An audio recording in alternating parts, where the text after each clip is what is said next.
Life एक journey है जिसमें उतार चढ़ाव तो आते ही रहते हैं। हम खुशी, एक्साइटमेंट और पीस सब एक्सपीरियंस करते हैं, लेकिन चैलेंजेस, सेटबैक्स और अनसर्टेनिटीज भी तो लाइफ का पार्ट है। और इन सब एक्सपीरियंसेस की वजह से हमारे अंदर कई इमोशंस आते हैं। ऐसे ही दो इमोशंस हैं, वरी और कॉन्टेम्पलेशन। देखने में ये सेम लग सकते हैं, लेकिन इनके कैरेक्टरिस्टिक्स और हमारे वेल बीइंग पर इम्पैक्ट अलग अलग होते हैं। वरी अक्सर डर और अनसर्टेनिटी की वजह से होता है और इससे हमारा माइंड नेगेटिव थॉट्स में फंस जाता है।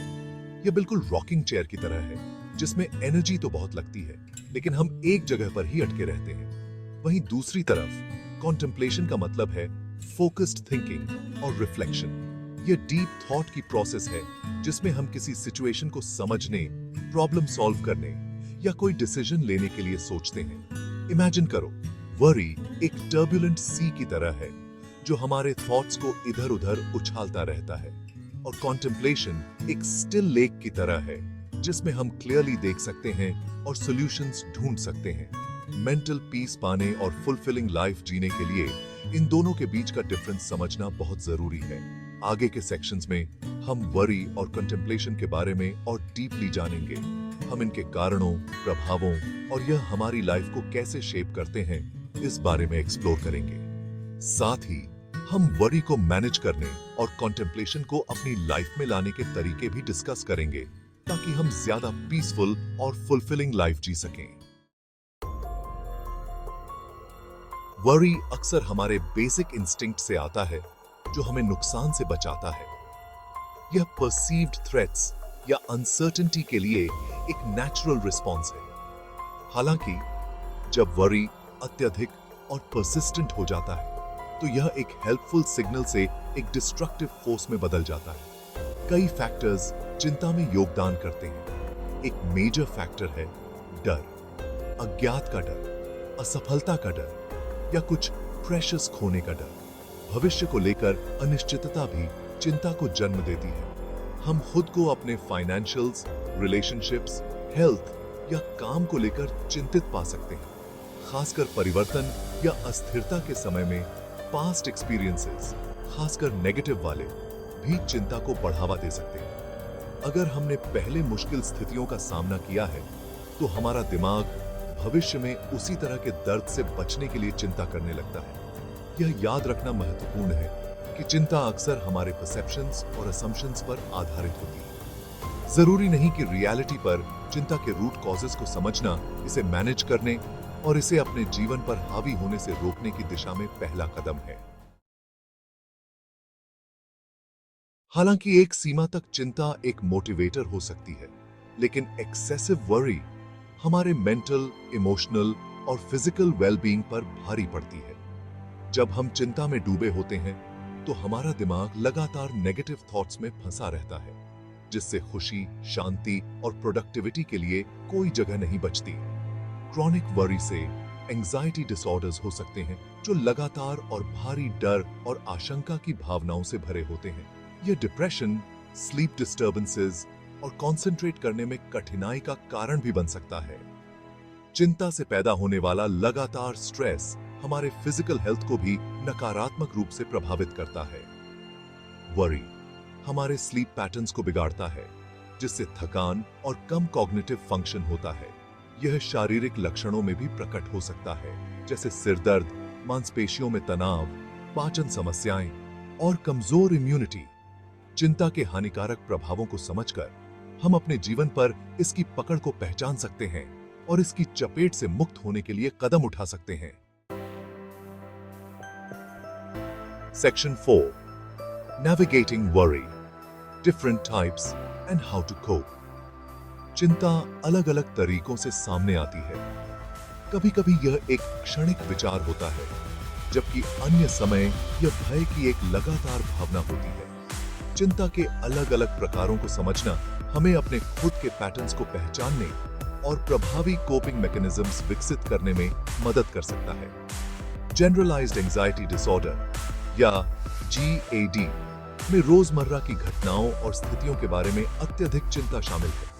अक्सर बिना किसी विशिष्ट कारण के GAD वाले व्यक्ति फाइनेंशियल्स, काम परिवार, स्वास्थ्य या मामूली मामलों के बारे में चिंता कर सकते हैं। भले ही चिंता का कोई स्पष्ट कारण न हो, सोशल एंजाइटी डिसऑर्डर सामाजिक परिस्थितियों के इर्द गिर्द केंद्रित होता है। सोशल एंजाइटी वाले व्यक्ति सामाजिक स्थितियों में न्याय किए जाने, शर्मिंदा होने या अपमानित होने से डरते हैं, जिससे वे सामाजिक बातचीत से बचते हैं। पैनिक डिसऑर्डर डर के अचानक और तीव्र एपिसोड की विशेषता है, जो अक्सर शारीरिक लक्षणों के साथ होता है, जैसे तेज धड़कन, पसीना आना, चक्कर आना और सांस लेने में कठिनाई। Coping with worry, challenge negative thoughts. जब आप खुद को चिंतित पाएं, तो खुद से पूछें कि क्या आपके विचार तथ्यों पर आधारित हैं या धारणाओं पर प्रॉब्लम सॉल्व। अगर आप किसी विशिष्ट समस्या को लेकर चिंतित हैं, तो इसे छोटे छोटे स्टेप्स में बांट लें और समाधान खोजने पर ध्यान केंद्रित करें। Practice relaxation techniques. ऐसी गतिविधियों में शामिल हों जो आपको आराम करने में मदद करें, जैसे डीप ब्रीदिंग एक्सरसाइजेस, मेडिटेशन या प्रकृति में समय बिताना। Seek professional help. अगर चिंता आपके दैनिक जीवन में बाधा डाल रही है, तो किसी मेंटल हेल्थ प्रोफेशनल से संपर्क करने में संकोच न करें। Section 5, the power of contemplation. हमारे दिमाग पर चिंता की पकड़ के विपरीत चिंतन हमें स्पष्टता, शांति और समझ का रास्ता दिखाता है। यह सोचने का एक जानबूझकर और केंद्रित रूप है, जो हमें अपने विचारों, भावनाओं और अनुभवों में गहराई से उतरने की अनुमति देता है। चिंतन में अपने विचारों की तात्कालिकता से पीछे हटना और उन्हें निर्लिप्तता की भावना से देखना शामिल है। यह हमारे विचारों और हमारी प्रतिक्रियाओं के बीच जगह बनाने के बारे में है, जिससे हम अधिक विजडम और धीरज के साथ स्थितियों पर प्रतिक्रिया दे सकते हैं। चिंता के विपरीत, जो अक्सर नकारात्मक पर ध्यान केंद्रित करती है, चिंतन हमें दृष्टिकोणों की एक व्यापक श्रृंखला का पता लगाने की अनुमति देता है। यह हमें अपनी सोच में पैटर्न्स की पहचान करने, सीमित विश्वासों को चुनौती देने और खुद को और अपने आसपास की दुनिया के बारे में अधिक संतुलित और यथार्थवादी दृष्टिकोण विकसित करने में मदद करता है। चिंतन क्विक फिक्सेस या आसान उत्तर खोजने के बारे में नहीं है। यह आत्मखोज और विकास की यात्रा है, जो अधिक से अधिक सेल्फ अवेयरनेस, इमोशनल रेगुलेशन और रेजिलियंस की ओर ले जाती है। Section 6, embracing contemplation types and techniques. चिंतन विभिन्न रूपों में हो सकता है। प्रत्येक हमारे मानसिक और भावनात्मक सुख के लिए अद्वितीय लाभ प्रदान करता है। यहाँ कुछ प्रकार के चिंतन और तकनीकें दी गई हैं, जिन्हें आप अपने जीवन में शामिल कर सकते हैं। माइंडफुलनेस मेडिटेशन में बिना किसी निर्णय के वर्तमान क्षण पर ध्यान देना शामिल है। अपनी सांस, शारीरिक संवेदनाओं या अपने आसपास की आवाजों पर ध्यान केंद्रित करके हम अपने विचारों और भावनाओं को उनके द्वारा बह जाने बिना देखना सीखते हैं। रिफ्लेक्टिव जर्नलिंग का मतलब है अपने विचारों और भावनाओं को लिखना, जो भावनाओं को प्रोसेस करने, स्पष्टता हासिल करने और हमारी सोच में पैटर्न्स की पहचान करने का एक शक्तिशाली तरीका हो सकता है।